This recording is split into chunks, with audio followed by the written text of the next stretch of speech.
Welcome to Accounting Life with Jotham Tai, a space where we'll talk about anything and everything surrounding the people that grind through your month-end accounting close. Hi everyone. Today's episode is Accounting Perspectives from today's IPO environment. Our guest today is Barrett Daniels, partner at Deloitte. On this episode, we talk about how the economy has impacted the IPO market in 2022, how IPOs have adapted to this climate, and how you as an accountant can decide whether to stay at or join a pre-IPO company. Now, I'll hand it over to our host, Gapify CEO Jotham Tai. Hey, Barrett, how's it going? Welcome back to the show. Hey, it's great to be here. Thanks for having me back. Awesome. Well, there's a lot going on in the market today. And as of this recording, it's September 20th, 2022. A lot of news, a lot of noise. And for some of us accountants, we're always interested in hearing about what's happening in the broader market. But of course, we like to also figure out whatever is happening in the market, like how that translates into what we do in the accounting profession. So couldn't think of a better person than you to bring on and have this conversation. So thanks again for joining us. Right on. All right, so just to jump straight in. So, Barrett, big picture wise, what's going on in the market? Obviously, the market is volatile, listings are down, but how would you describe what's going on currently in the environment? Yep. So just to be clear, I'm an IPO guy, right? Not a market guy. So I hope to add some color as to, what this market and its future moves will mean to the IPO market. But I do know a little bit about the markets, right? So, let's start there. We're having a bit of a moment, right? Where it is remarkably puzzling to figure out what's going to happen next. Now, there's always some version of that, right? It's always hard to evaluate and forecast markets. But this particular market has been challenging even for the smartest of folks that I know out there watching it, right? And so ultimately, what does this mean for the IPO market? It means that we've had a very slow IPO market. And if you look at the charts, it doesn't take a rocket scientist to be able to just look at them quickly and realize that it's been a challenging year, 2022, that is. And unfortunately for 2022, I guess, most of the charts that you look at are comparing it to 2021, which was potentially the best year in history for IPOs, right? In the 500 years that IPOs have been happening. I mean, it was off the charts, amazing kind of year. And unfortunately, 2022 is on the opposite end of the spectrum and really is looking like one of the most challenging years that we've seen in probably 20 years, right? I think I saw something today that it's been 239 days since there was a tech IPO greater than $50 million. I mean, 239, it's a really long time. And earlier in this period, so let's say this spring or something, when we were looking at the markets, I used to say, hey, look, don't sweat it too bad. IPO markets, the windows usually close for periods of time that are measured in months, right? And not years. I've been around doing this 20 years. I've seen the ebbs and flows. They really don't usually last that long. But here we are, 9 months later, and it's still going, and there's not a clear end in sight. This is one that is exceptional for all the worst reasons, right? And so it's going to take something special to get us out of this. We don't know what that is, but either the markets need to rebound, or we need to see some companies that just cannot stay private anymore have the means to go public and then actually brave this market, and let's see how it goes, right? So the IPO market's super reactionary, always has been, probably always will be. And that's what it takes. It's a wait and see. And when you see that something is going well, in particular with your public comps or in your industry, that's the time to strike. And right now, there's just been a lot of wait and see going on. Oh, Barrett, I haven't shared this with you, but since we last did a podcast several months ago, I have become an expert in IPOs myself. And that's because I moved right next to the New York Stock Exchange. So I am now in New York, and the building literally right next to me is the New York Stock Exchange. So I Love see the banners go down every day. it. And by nature of that, I'm automatically an expert, right? Um, so I bring Yeah. that up because I get to see which banners go down every day, and there just isn't much. And it seems like the frequency of it is becoming less and less. And it sucks because I get to see it, go down. It Yeah. feels like a very exciting moment. And obviously Yeah. for a lot of accountants who are working in these types of companies, Mhm. there's a real impact to kind of their comp package that's related to whether their companies are going to go public or not. Yeah. So to segue into my next set of questions, so obviously number of listings are down. Mhm. Companies are thinking about deferring their IPOs. What are some of the common transactions that these types of companies would find themselves in? I mean, are they looking at bridge financing? Are they doing additional rounds? What are some of the Yeah. different types of Yeah. transactions that you're seeing on the ground because of the lack of listings? Well, right. And what we're advising companies that we're working with is to take advantage of this time, right? It's a bummer. Like if you wanted to get out in 2022, an IPO is this huge event for a company. You have tons of people working on it and moving towards this. And so it can be a bit of a hit to morale. Now, what we say is this could be a blessing, right? Like, you don't want to align your IPO with other effort intensive projects. Let's say, just for an example, like if you're implementing a new ERP system, right? This takes a lot of work and is going to take a lot of the key IPO people out of the process, or at least limit them as to what they can do to focus on the actual IPO. The same would be like an acquisition, right? Like, let's say there was an acquisition you were thinking about, maybe you weren't. Again, these are the kind of things that are going to utilize the resources that you have that would also be working on an IPO. So this is a great time to actually take advantage of and jump on some of the bigger projects that maybe you've had sitting out there waiting, and really make the company better and more public company ready. So when the window does open back up and a company's ready to go, they just snap their fingers and they're off to the races. And so that's where we've been guiding them. Now, and another part of your question is how are companies, I think it's how are companies surviving, right? Like if they don't have the cash, if they needed the cash to actually continue or to take that next step in the company's life, and they weren't able to get it in the IPO market, where can you get it? So normally that would be heading down to your VCs, right? And trying to figure that out. That's become a tougher environment right now as well. There's still plenty of money in that environment, but they have gotten pickier and are just less willing to write the big checks that they have been writing over the last however many years. And so you sometimes do have to get creative and go in and figure out some sort of a debt structure or some way of raising money just to keep the company afloat. Now, luckily, a lot of companies, we have been in a period of easy money. And so a lot of companies, especially like really smart companies that were able to, not everybody was able to, but were able to go out and raise additional rounds. Now, in hindsight, that looks genius, where maybe back at the time, you might have known that this company already has $1 billion cash on the balance sheet. Why on earth would they be raising more money? And it's because you never know, right? And that's where we are today. I've always been a believer of cash is king, right? Like, you got to have it. The more, the better. Certainly in the company point of view. And so raising capital when you can, take advantage of these good times is often a smart way to go about it.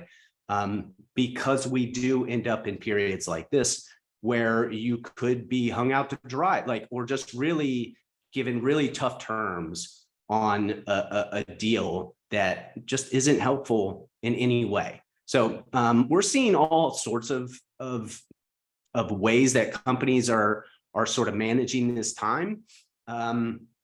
But I would say the good ones are the ones that are continuing to prepare, continuing to make the company stronger, better, and more public company ready. And so they are ready to strike when the time comes.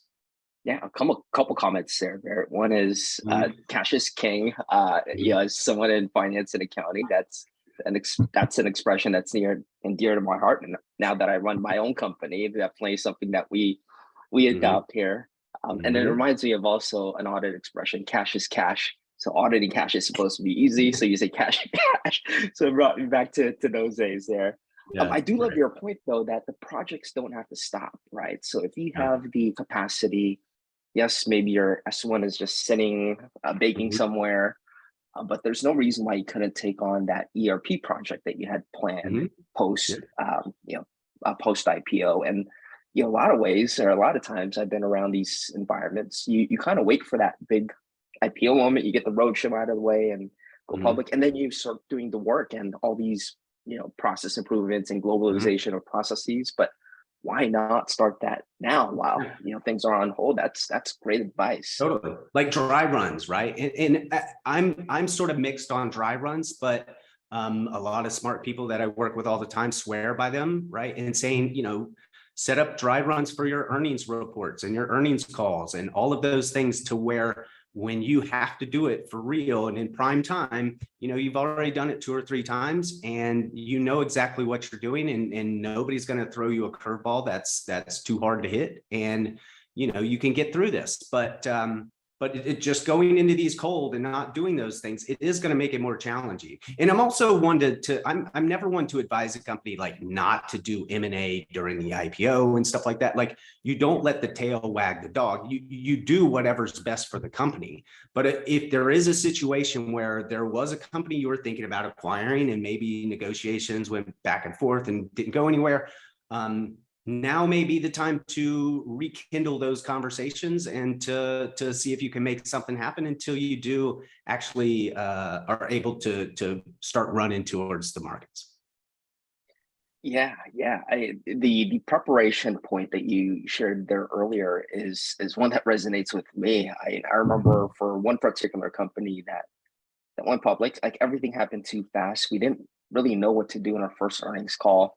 And there was Mm-hmm. some like timing issues on when we published our 8K versus the timing of earnings call. So a lot of those Mm-hmm. things you can clean up in advance. So yeah, Yeah. it's not like everyone's just like fiddling their thumbs around and waiting for the moment to come. Like there's things that one can actually do in this type of environment.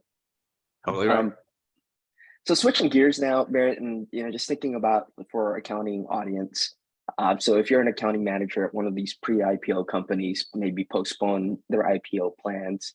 Like obviously, the stock options that they hold are an important part of their comp package. So I'm guessing some are out there are evaluating, well, should I stick around or should Mm-hmm. I go elsewhere? Like, what are Mm-hmm. some of the parameters of making those types of decisions? And obviously, I'm not gonna, Yeah. pin you down to advice for specific situations, but what are some of the, common themes that one should be thinking about in these types of situations?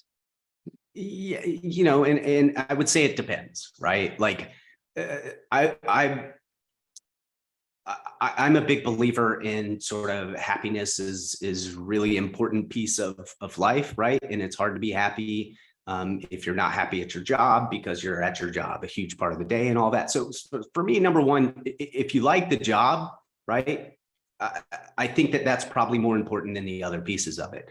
Now, of course, there is a money side and sometimes a very significant life-changing money side that does unfortunately trump some of these other sort of softer components of it.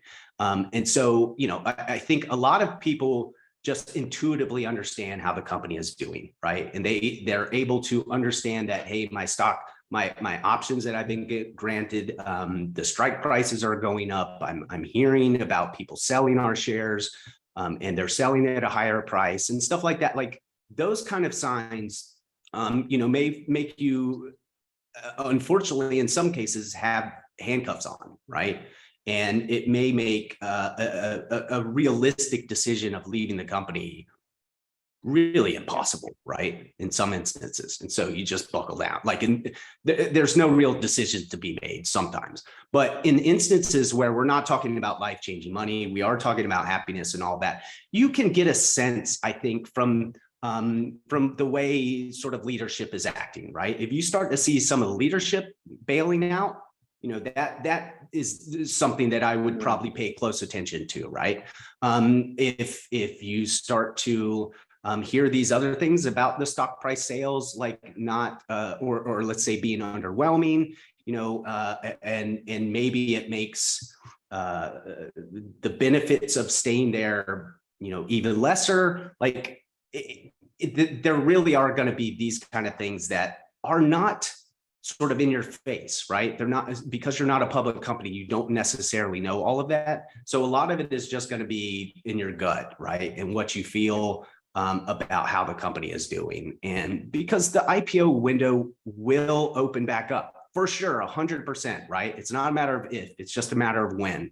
And if the company is a good company and it has a good product that people like, it's got good prospects for a potential IPO. And so, and I think people generally notice if, it's just utter chaos around, or, if it feels like, leadership has the company headed in the right direction. I think so, especially as you move up the chain, right? You have a better pulse on like the mood of the management team, and you can also just kind of see who's leaving. And a lot of times in accounting, you're privy to this information because you're maybe putting together different term packages and so on. So those are really great points. And you do remind me, Barrett, that I am still an accountant sometimes. So it really should start with happiness, right? Life, like when you make these big decisions, it should start with that, and don't just necessarily follow the math and the numbers, which I have a bad habit of doing as an accountant.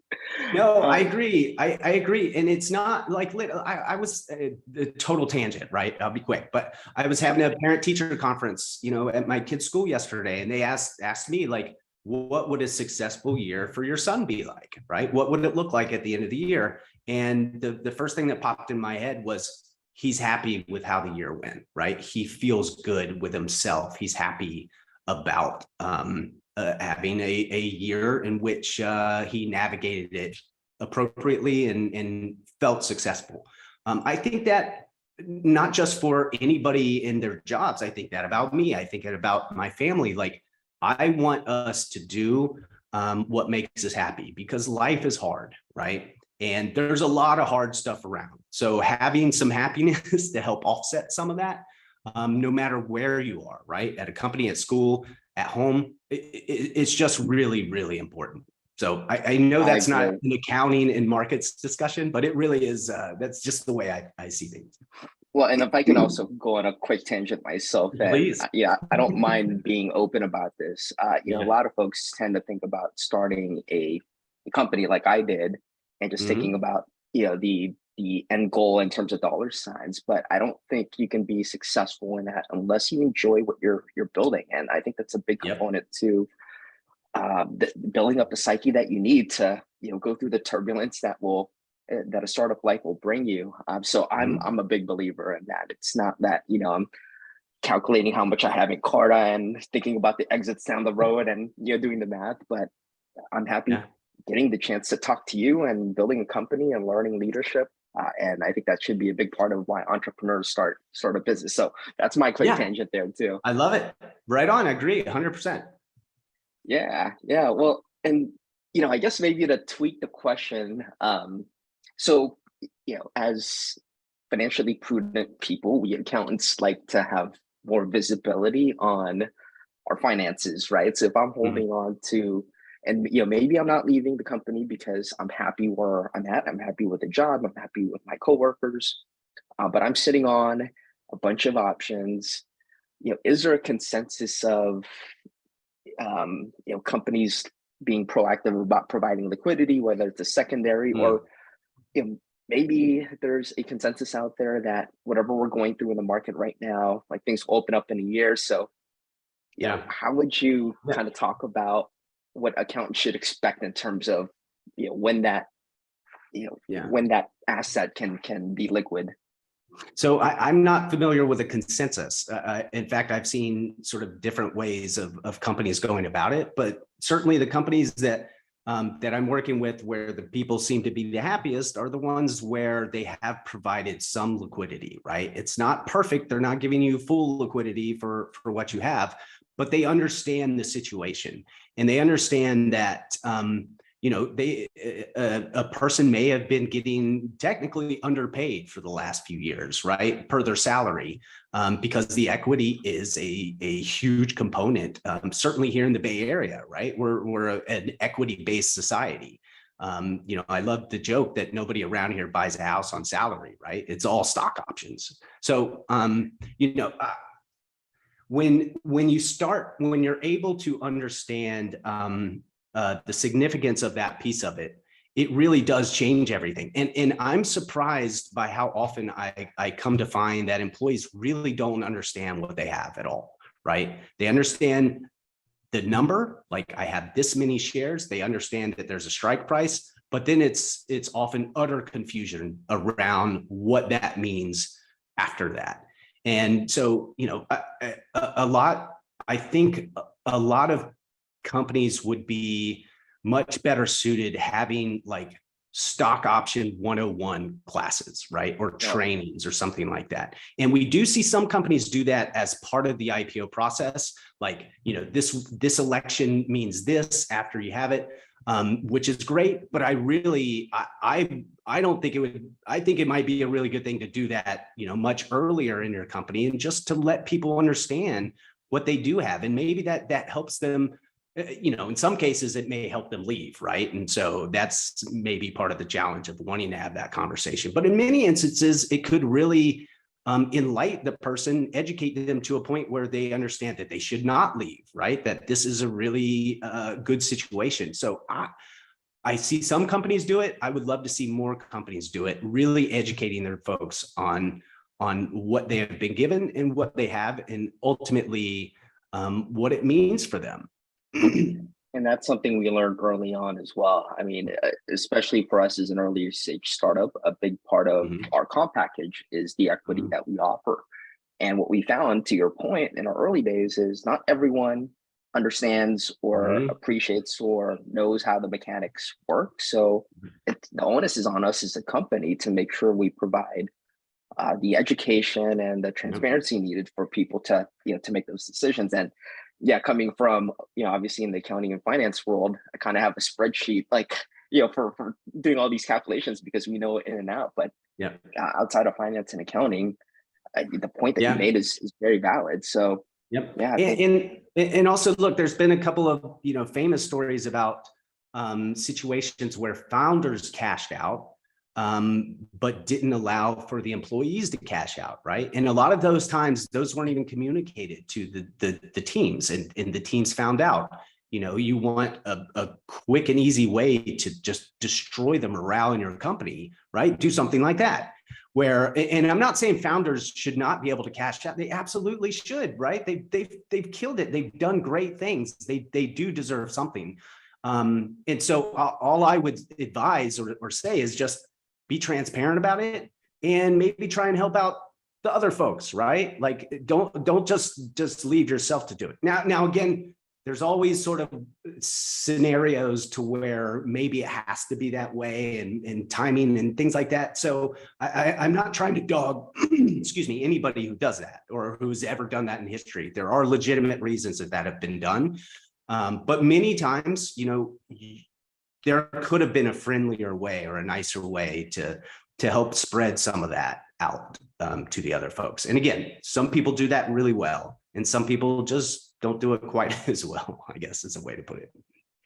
Well, and if you really believe, and now I'm putting on my founder hat, that your employees are part of you in this journey, like a big part of the overall like financial journey of the company and its leaders is what we're talking about now. So the more transparency you can put around that, I think the better off you're going to be. And because of that, I've parked my private jet like in a private hangar somewhere where no one can see it. Nobody sees it.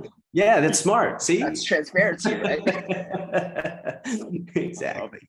I hope everyone got the exaggeration there, but Yeah, I'm a Panda No. Express guy still.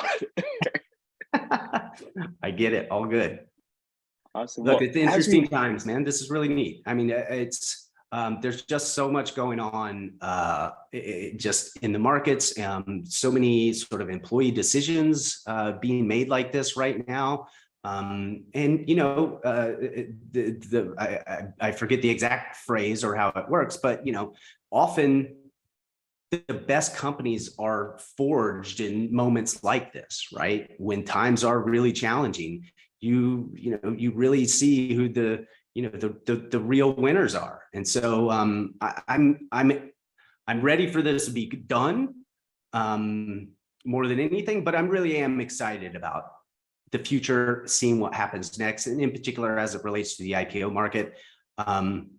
Seeing this healthy pipeline, you know, get unwound and see these companies go public, because I think there's a lot of really good companies in this pipeline, and when the window does open back up, it could be gangbusters, could be a lot of fun.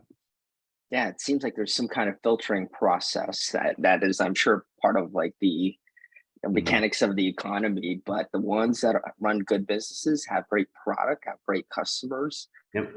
they're going to see some great days. And you know, of course, the ones that weren't in that situation, and that's those types of companies get weeded out.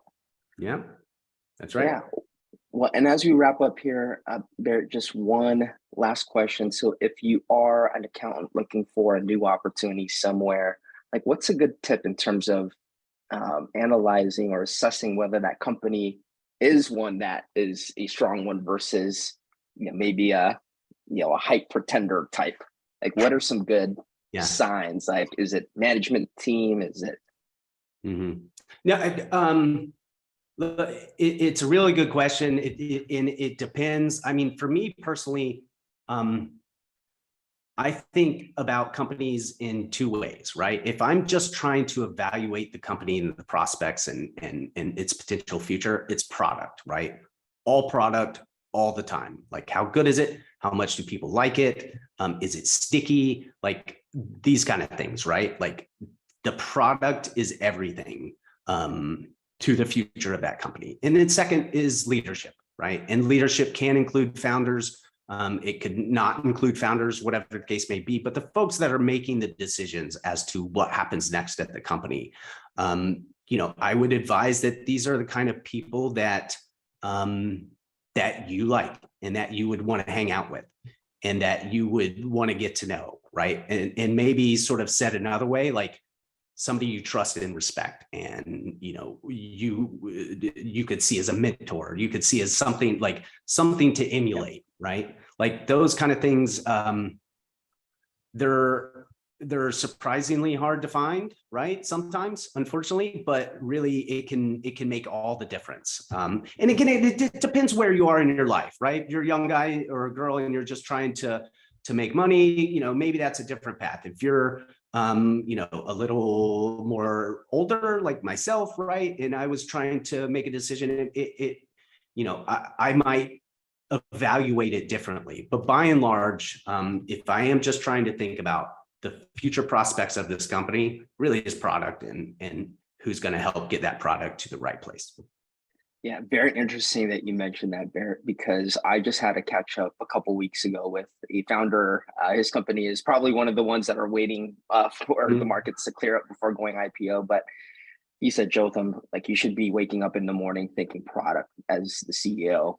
And it's the truth. I mean, product can help you navigate through times like these, help you through efficiency metrics, and you know, having a great product, you know, shields you from a lot of things that are uncontrollable in the market. So I think that's great advice. And of course, as accountants, we're probably looking for financial statements as like our first instinct, but to understand the product and what the company sells and how that's resonating or not resonating with the market is a great way to evaluate a company's overall health. Yeah, I agree. Totally agree. Very appreciate your time as always. I always learn new things in these conversations. I'm so lucky I get the chance to do this during my work day. We'd love to have you back again soon, and hopefully the next time we connect, there'll be better news in the market out there. Exactly. Well, hey, thanks for having me. It's always a pleasure, and look forward to talking again soon. Thanks for stopping by. We hope you've enjoyed this episode. If you want more information, please check us out at gapify.com, and we'll see you next time. Bye, everyone.